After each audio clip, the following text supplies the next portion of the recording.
delivering a speech at the National Conservatism Conference in London on Monday, Tory MP Miriam Cates argued that the most important issue facing the West is the failure to deliver babies, as forces such as cultural Marxism and a lack of pro-family government policies disincentivizes the younger generations from starting families at replacement rate levels. None of our philosophical musings or policy proposals will amount to anything long-lasting unless we address the one overarching threat to British conservatism, and indeed to the whole of Western society. No, it's not climate change, it's not Russia or China or Iran, it's not the neo-Marxist ideology that has so weakened our institutions, it's not inflation, or taxation, or poor productivity.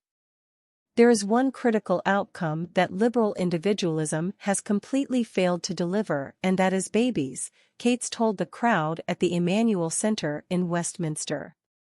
The Member of Parliament, who has become a leading voice, if not one of the only voices, within the Conservative Party for pro-family policies, went on to say that it is imperative to give a positive vision to young people, saying that the hope for the future has been overpowered by the forces of cultural Marxism, which she said, according to The Guardian, is systematically destroying our children's souls.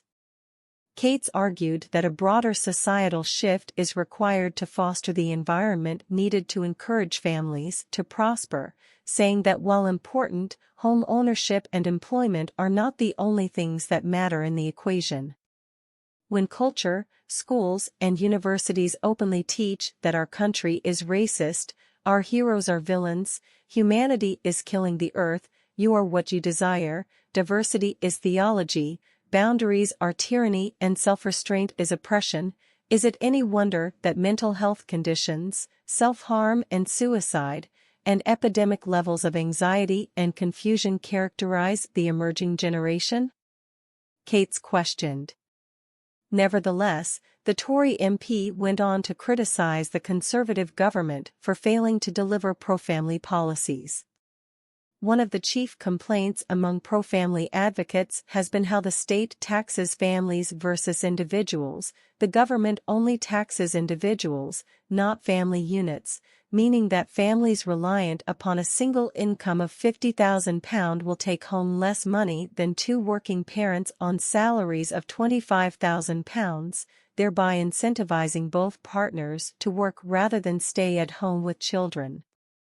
Rather than attempting to help families during the cost of living crisis, Prime Minister Sunak's government has instead introduced policies dubbed as stealth taxes, in which future tax band thresholds are frozen.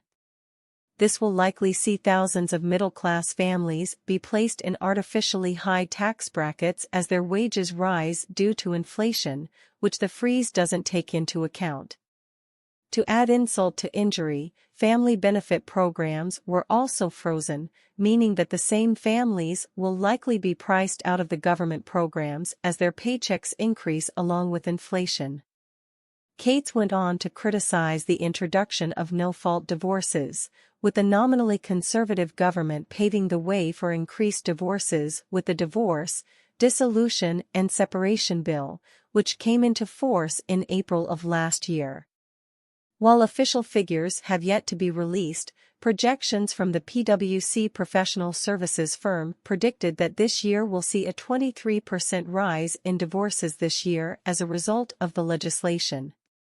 During her speech, the MP went on to link the expansion of higher education to the devaluing of family life, saying, "Many graduates are saddled with debt, and so are unable to afford to buy a house and start a family.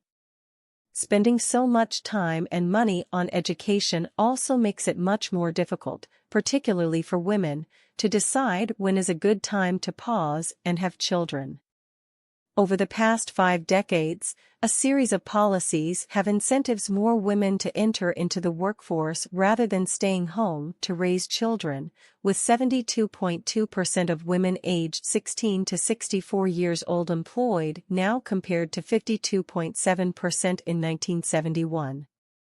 This has coincided with increases in women delaying marriage and indeed having children, with 2021 marking the first time in recorded history that the majority of women remain childless past their 30th birthday. While there have been declines seen in the birth rate of native British women, a record high of 29.3% of live births were to foreign women in 2020.